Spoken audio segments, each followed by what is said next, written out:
So hi guys welcome back to another video. आप में से कुछ लोग मेरे को रिपीटेडली पूछ रहे थे कि मेरी जो टू डू लिस्ट है इनिशियल डेज में कैसे दिखती थी। तो इस वीडियो में मैं उसको बताने वाली हूँ। वैसे मैंने पुरानी वीडियोस में भी डाल रखे हैं, लेकिन वो अलग अलग जगह पे होगा तो आपको प्रॉब्लम हो होगी। तो इस वीडियो में पूरा का पूरा एक्सप्लेन करूँगी कंसाइज वे में, वीडियो को ज़्यादा लंबा नहीं करेंगे। तो पहले मैं 2 चीज़ें बताना चाहूँगी। पहला कि कोई और पर्सन आपका टू डू लिस्ट नहीं बना सकता है। आप में से कुछ लोग मेरे को भी मैसेज करते हो कि आप मेरी टू डू लिस्ट बना दो। देखो, आपकी वीकनेस, आपकी स्ट्रेंथ आपको पता होगा, तो आप किसी और से अपनी टू डू लिस्ट नहीं बनवा सकते हो। मैं आपकी इतनी हेल्प कर सकती हूँ कि मैं अपना टू डू लिस्ट आपको दिखा सकती हूँ कि मेरे स्टार्टिंग डेज़ में कैसा था और मैं कैसे प्लान करती थी दिन को। तो इससे आपको एक आइडिया लग जाएगा कि आपको अपना कैसे प्लान करना है। सेकंड, टाइम टेबल आप टाइम के हिसाब से मत बनाओ कि आपको 8 घंटे पढ़ने हैं, आपको 10 घंटे पढ़ने हैं। आप टास्क के हिसाब से करो। मैं जो टू डू लिस्ट बनाती थी, मैं इसको टास्क के हिसाब से रखती थी कि आज मैंने इतने टास्क रखे हैं, ये कंप्लीट हो जाने चाहिए। So from the beginning of my preparation I was task oriented, not time oriented. क्योंकि टाइम ओरिएंटेड में क्या होता है कि हम वो प्रेशर लेके बैठे होते हैं कि टाइम 8 घंटा पूरा करना है, 10 घंटा पूरा करना है। उसमें कितना पढ़ाई हो रहा है वो नहीं देखते हैं, ठीक है, क्योंकि हमको तो टाइम पूरा करना है। लेकिन टास्क ओरिएंटेड रहेगा तो हमको ये ध्यान रखना है कि हमारा ये टास्क कंप्लीट होना चाहिए। अब चाहे वो 6 घंटे में हो जाए, चाहे 8 घंटे में हो जाए। 6 घंटे में हो जाएगा तो बाकी का टाइम हमारा है, और 8 घंटे में होगा तो टाइम थोड़ा कम मिलेगा अपने को। तो ये है। तो अब वीडियो स्टार्ट करते हैं कि बेसिकली मेरा कैसा टू डू लिस्ट रहता था। ये 2 चीज़ें काफ़ी इंपॉर्टेंट है। बहुत सारे एस्पिरेंट इसको मिस कर देते हैं क्योंकि वो टाइम के पीछे भाग रहे होते हैं। सेकेंड, वो दूसरों के पीछे भाग रहे होते हैं कि आप मेरी टू डू लिस्ट बना दो। तो वो मत करना, अपनी टू डू लिस्ट खुद ही बनाओ। तो देखो, सबसे पहला जो मेरे पास टू डू लिस्ट है, मैं यहाँ पे फ़ोटो लगा दूँगी, वो है 6 जून, जो कि मेरा कॉलेज का उस टाइम पे छुट्टियाँ चल रही थी। तो जैसे मैंने बताया था कि मेरा रेगुलर कॉलेज था, तो मेरा 3rd ईयर जब शुरू हुआ था तब 2 महीने की छुट्टियाँ थी, जिसमें मैंने अपने प्रीलिम्स का सिलेबस ऑलमोस्ट कंप्लीट किया था। उसके बाद जब कॉलेज शुरू हो गया था तो फिर वही टाइम नहीं मिलता था। तो उसका भी मैं दिखा दूँगी बाद में एक टू डू लिस्ट। अभी दिखाती हूँ वो जब मेरे पास पूरा का पूरा दिन हुआ करता था। तो अभी देखो, मेरे पास पूरा दिन है, 24 आवर है। तो मैंने क्या लिखा है इसमें, बीए की हाफ़ क्लास। बीए की हाफ़ क्लास किस लिए रखा है, क्योंकि इनिशियल डेज़ में हमें मेरे को अपना प्रीलिम्स का जो सिलेबस है वो कंप्लीट करना है। बैंकिंग अवेयरनेस जनरल अवेयरनेस में आएगा, ठीक है, जब मतलब मेरा मेंस का एग्ज़ाम होगा तब आता। तो इसलिए मैंने हाफ़ क्लास रखी है कि 1 घंटे क्लास होती है तो आधा घंटा कर लिया मैंने, क्योंकि अभी ये इतना इम्पोर्टेंट नहीं है, ये आएगा बाद में, प्रीलिम्स के बाद में। फिर मैंने रखा है पज़ल की क्लास, फिर इंग्लिश की परफेक्शन क्लास, क्वांट्स की क्लास, रीजनिंग की क्लास। तो रीजनिंग की जो क्लास है उसमें जो मिसलिनियस के क्वेश्चंस है वो हो गए, और पज़ल वाली क्लास में पज़ल हो गए। तो मैं इनिशियली दोनों क्लास लिया करती थी, मिसलिनियस की अलग, पज़ल की अलग। उसके बाद वोकैब प्रोडिजी मैंने लिखा है, लेकिन यहाँ पे टिक मार्क नहीं है, मतलब मैंने टिक कर रखा है कि क्या क्या चीज़ें मैंने कर ली है। तो वोकैब प्रोडिजी पे मैंने टिक नहीं कर रखा है। फिर एडिटोरियल, प्रैक्टिस क्वेश्चंस। ये प्रैक्टिस क्वेश्चंस अब मेरे को अभी एग्जैक्टली याद नहीं है कि मैंने किसके रखे हैं, रीजनिंग के रखे हैं या फिर क्वांट्स के रखे हैं। प्रोबेबली क्वांट्स के होंगे क्योंकि प्रैक्टिस क्वेश्चंस लिखे हुए हैं। Revise TCS, 120 rules of grammar और प्री की DI। ये मेरा 6 जून 2024 का जो पूरा टू डू लिस्ट है वो है। तो मैंने आपको कई वीडियो में बोला है कि जो DI है उसको डे 1 से ही लेके चलना, क्योंकि DI प्रीलिम्स की जो DI है उसका मेन से मतलब अरिथमेटिक से कोई रिलेशन नहीं होता है कि वो अरिथमेटिक बेस्ड DI होगा। तो जब प्रीलिम्स की DI कैलकुलेशन बेस्ड है तो उसको अरिथमेटिक के बाद करना, जब पूरा का पूरा क्वांटिटी सिलेबस हो जाएगा, it doesn't make any sense. तो स्टार्टिंग से ही करके चलना। अब मैं बात करती हूँ इसमें कि मैंने इसमें जो वोकैब प्रोडिजी है उसको टेक क्यों नहीं किया। वोकैब प्रोडिजी की बुक ली थी, लेकिन टू बी ऑनेस्ट मैंने उसमें से बहुत ज़्यादा नहीं पढ़ा है, क्योंकि मैं एडिटोरियल करती थी और एडिटोरियल के नोट्स बनाती थी। नोट्स एज इन कि वोकैब नोट कर लिए, ईडियम एंड फ्रेजेस नोट कर लिए, तो उसी को वीकली रिवाइज करती थी, जिसकी वजह से वोकैब प्रोडिजी की मेरे को एज सच कोई नीड नहीं हुई। लेकिन अगर आप नोट्स नहीं बना रहे हो तब आप वोकैब प्रोडिजी यूज़ कर सकते हो, क्योंकि उसमें आपको सारे के सारे words, meaning, idiom and phrases सब कुछ लिखा हुआ ऑलरेडी मिल जाएगा। तो इसलिए मैंने यहाँ पे टिक नहीं किया है। नीचे मैंने लिख रखा है जो अदर मतलब जो भी मेरे टास्क होते हैं, क्योंकि उस टाइम पे मैं लिंक्डइन पे भी एक्टिव थी, उस टाइम पे मैं वीडियोस भी अपलोड कर रही थी, तो वो सारी चीज़ें भी हैं। तो इसमें मैंने लिख रखा है video edit fraction to percentage, ये मेरे को उस समय रिवीजन वगैरह करना होगा। लिंक्डइन की शॉर्ट पोस्ट, और उस टाइम पर मैं फ्रीलांसिंग भी कर रही थी, तो मेरे क्लाइंट की मैं नाम नहीं ले सकती, XYZ पोस्ट, ठीक है। तो ऐसे करके मेरा ये सब जो वो है टास्क था वो ऐसे लिखा हुआ था, जिसमें से मुझे लगता है मैंने सिर्फ थंबनेल वाला और अपने क्लाइंट की पोस्ट यही की है। बाकी लिंक्डइन की शॉर्ट पोस्ट मैंने नहीं की है, फ्रैक्शन टू परसेंटेज रिवाइज नहीं किया। बाकी जो टास्क थे मेरे उसमें से वोकैब प्रोडिजी छोड़ के बाकी सब कर दिया था। तो ये था मेरा 6 जून का, और मैंने जून के स्टार्टिंग में किया था 4-5 दिन। ऑब्वियसली ऐसा नहीं है कि डे 1 से मैंने टू डू लिस्ट बनाना शुरू कर दिया। 4-5 दिन वो अलग होंगे, उस समय का नहीं होगा मेरे पास जो भी टू डू लिस्ट है। संडे का प्लान है तो उसका एक मेरे को बना हुआ है, मैं बताती हूँ संडे के प्लान में क्या क्या लिखा है। संडे के प्लान में लिखा है वोकैब का रिवीजन, बीए का रिवीजन जो भी पूरे हफ्ते में पढ़ा है वो, वोकैब का रिवीजन जो पूरे हफ्ते में पढ़ा है वो, रीजनिंग एंड क्वांट्स के question till now topic test, ठीक है। तो रीजनिंग और क्वांट्स के जितने भी अभी तक टॉपिक्स पढ़े हैं उनका टॉपिक टेस्ट मैंने लिख रखा है। पजल के क्वेश्चन सॉल्व करने हैं।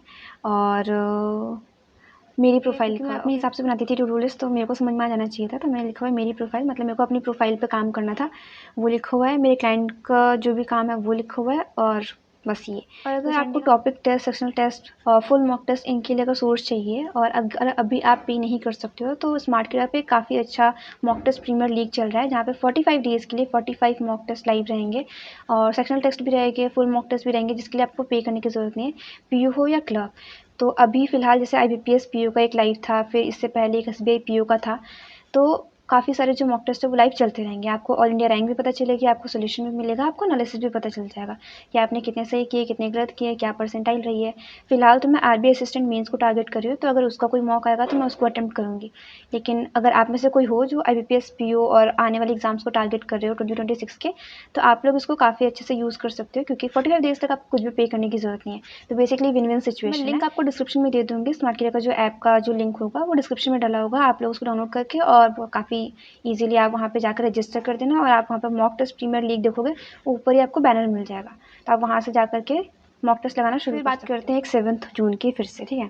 7 जून में जो टास्क है वो कम है, तो देखो ज़रूरी नहीं है कि डेली तुम्हारे जो टास्क है वो सेम टू सेम ही रहेंगे, कि आज हमने इतना सारा किया है तो अगले दिन भी इतना सारा ही करेंगे। हो सकता है अगले दिन कहीं जाना होगा, हो सकता है अगले दिन उतना मन नहीं होगा पढ़ने का, 4 दिन लगातार पढ़ लिया, 5 दिन लगातार पढ़ लिया, सारे के सारे टास्क पूरे हो रहे हैं, तो 6 दिन हो सकता है आपका मन नहीं होगा उतना पढ़ने का, तो टास्क कम रख लो। जैसे मैंने क्या रखा है, BA की हाफ क्लास, फिर से पजल की क्लास, इंग्लिश की perfection, reasoning class, editorial, practice question, और 2 से ढाई आवर इंगेजमेंट। तो ये इंगेजमेंट बेसिकली लिंक्डइन वाला है। उस टाइम पे मैं लिंक्डइन पे मैंने बताया कि एक्टिव थी, मेरी प्रोफाइल काफ़ी ज़्यादा उस टाइम पे मैं अपनी प्रोफाइल पे मतलब काम वाम कर रही थी, तो 2 ढाई आवर इंगेजमेंट मेरा खुद का और मेरे क्लाइंट का दोनों मिला कर के था। तो इतना काम था मेरा 7 जून को, ठीक है। अब ये हो गया कि किस तरह से मैं अपना डे प्लान करती थी। अब अगर बात करूँ टाइमिंग की, तो मैं स्टार्टिंग करती थी BA से, बैंकिंग अवेयरनेस से दिन की स्टार्टिंग, क्योंकि आधा घंटा मेरे को करना होता था। फिर पजल करती थी, फिर परफेक्शन, फिर क्वांट्स, ऐसे करके पूरा का पूरा डे शेड्यूल रहता था। कुछ फिक्स नहीं रहता था कि मतलब ज़रूरी ही है कि मैं पजल जो है शुरुआत में ही करूँगी, एंड में नहीं करूँगी, बट एक वो है कि पैटर्न बन गया था। तो इनिशियली पजल किया, फिर क्वांट्स की, इंग्लिश की परफेक्शन की, फिर क्वांट्स किया, ऐसे करके चलने लग गया, ठीक है। और प्रैक्टिस क्वेश्चन जो है डे के एंड बताती हूँ। एक वो वाली टू डू लिस्ट, जब मेरी कॉलेज की क्लासेस स्टार्ट हो गई थी और मेरे पास टाइम कम हुआ करता था, तो मैं कैसे अपनी चीज़ें जो हैं वो टू डू लिस्ट जो है एक ही मेरे को मिला है, जो 13 अक्टूबर का एक टू डू लिस्ट है, जिसमें मैंने लिख रखा है वो कैब का रिवीजन, प्री के miscellaneous question plus puzzle, quants means का रिवीजन, वीडियो एडिटिंग और इनकम टैक्स। तो उस टाइम पे मेरे पास एक सब्जेक्ट था इनकम टैक्स, तो ये चीज़ें मैंने लिखी हुई है। तो ये देखो, अब क्योंकि पूरा का पूरा दिन ऑक्यूपाइड होता था, तो उसके बाद ये टाइम मिलता था, उसमें भी मैंने सारे के सारे टिक नहीं कर रखे हैं, ठीक है। तो ये भी नहीं है कि जितना मैंने लिखा है वो भी पूरा हो पाया। तो ऐसे ही कॉलेज के टाइम पे मेरा चला करता था। और जिस दिन मैं छुट्टी किया करती थी, जैसे कि पूरा हफ्ता कॉलेज तो मैं नहीं जाती थी, जैसे 6 दिन है, तो 6 दिन में से मैं 4 दिन चली गई, 3 दिन छुट्टी कर ली, या फिर 5 दिन चली गई, 2 दिन छुट्टी कर ली, ऐसे करके जाती थी। तो जिस दिन मेरे को नहीं जाना है कॉलेज, उस दिन जो मेरी टू डू लिस्ट है पूरी की पूरी होती थी। जैसे कि 14 अक्टूबर, अगले ही दिन मेरे पास जो टू डू लिस्ट है वो पूरी की पूरी फुल फ्लेज है। जैसे कि प्री के पजल लगाने, क्वेश्चन नंबर 26 से लेकर क्वेश्चन नंबर 30 तक। ये वो PDF है जहाँ से मैं प्री के पजल की प्रैक्टिस किया करती थी। अब क्योंकि 14 अक्टूबर है, काफ़ी टाइम हो गया है, तो मेरी पजल में कमांड आ गई है, तो मैं वीडियो की जगह पे ये PDF से ही लगा रही थी क्वेश्चंस। तो मैंने बताया था 4-5 पजल का सेट लगाती थी, तो ये वही है। एडिटोरियल लिखा हुआ है, परफेक्शन लिखा हुआ है, स्पीड मैथ्स प्लस जो मैं बोर्ड पर लगा के रखती थी चीज़ें, TCS वो रिविज़न, अभ्यास प्लस DI। अभ्यास जो है आशीष सर की एक PDF थी, जिसमें वो अरिथमेटिक के क्वेश्चंस थे, मेरे को वो करने थे, और DI की प्रैक्टिस करनी थी। Means reasoning #21।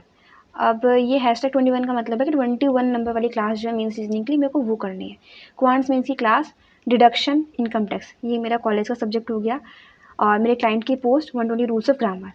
ये पूरा का पूरा मेरा 14 अक्टूबर का टू डू लिस्ट है। प्रोबेबली इस दिन मैंने छुट्टी की होगी, तभी इतना बड़ा टू डू लिस्ट है, जिसमें से 2-3 टास्क मैंने नहीं किए हैं, बाकी के 7 टास्क हो गए हैं। तो इस तरह से मैं पूरा डे प्लान करती थी कि जिस दिन छुट्टी है उस दिन ज़्यादा टास्क रख लिए, जिस दिन छुट्टी नहीं है उस दिन कम टास्क रखें, और इसी तरह से जो डे है वो मैनेज होता था। कि मैं एक और चीज़ बता देती हूँ, जैसे मेरा क्वांट्स वीक था, तो मैं उसको प्रैक्टिस करने के लिए कैसे अपना डे शेड्यूल करती थी वो भी बता देती हूँ। तो देखो, एक 22 सितंबर की मेरे पास टू डू लिस्ट है जिसमें मेरे को देख के लग रहा है कि वो संडे वाला दिन होगा।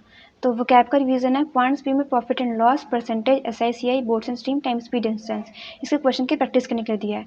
ऑब्वियसली इतने सारे टॉपिक्स मैंने एक दिन में रख दिए हैं, लेकिन इतने सारे टॉपिक्स मैंने एक दिन में किए नहीं होंगे, इसमें से कुछ ही किए होंगे और इसमें मैंने मार्क नहीं कर रखा है, तो मैं प्रोबेबली भूल गई हूँ। डे के एंड में मैं टिक मार्क करती थी कि मैंने क्या क्या टास्क पूरा किया, इसमें एक भी टास्क पे मैंने टिक मार्क नहीं किया, तो मुझे लगता है भूल ही गई हूँ मैं टिक मार्क करना इसमें। तो मुझे पूरा यकीन है अपने क्वांट्स के जिस हिसाब से मेरे हालात थे, मैंने ये सारे के सारे क्वेश्चंस की प्रैक्टिस, तो सारे के सारे टॉपिक्स के क्वेश्चन, ये सारे के सारे टॉपिक के क्वेश्चंस प्रैक्टिस नहीं किए होंगे, इसमें से कुछ ही किए होंगे। और लास्ट में बैंकिंग अवेयरनेस के नोट्स कंप्लीट करने हैं। तो इनिशियली तो मैं नोट्स नहीं बना रही थी बैंकिंग अवेयरनेस के, बट बाद में जाकर के मैंने नोट्स बनाना शुरू कर दिया था। और नोट्स भी क्या, मतलब पूरी की पूरी सर की जो PDF हुआ करती थी वही मैं छाप दिया करती थी, क्योंकि वो ऑलरेडी कंसाइज फॉर्म में थी और मेरे को होता था कि मैं पढ़ते पढ़ते कुछ लिखूँ, तो मैं वही नोट्स मतलब ऐसे बना देती थी। तो ये पूरा का पूरा है जिस तरह से मैं अपना टू डू लिस्ट जो है वो प्लान किया करती थी, और अपनी तरफ से तो मैंने सब कुछ बता दिया है, बट स्टिल अगर कुछ रह गया होगा तो मेरे को कमेंट सेक्शन में बता देना, मैं वहाँ पे रिप्लाई कर दूँगी। So yeah, that's it for today's video. Hope you liked it. If you liked it, please do subscribe.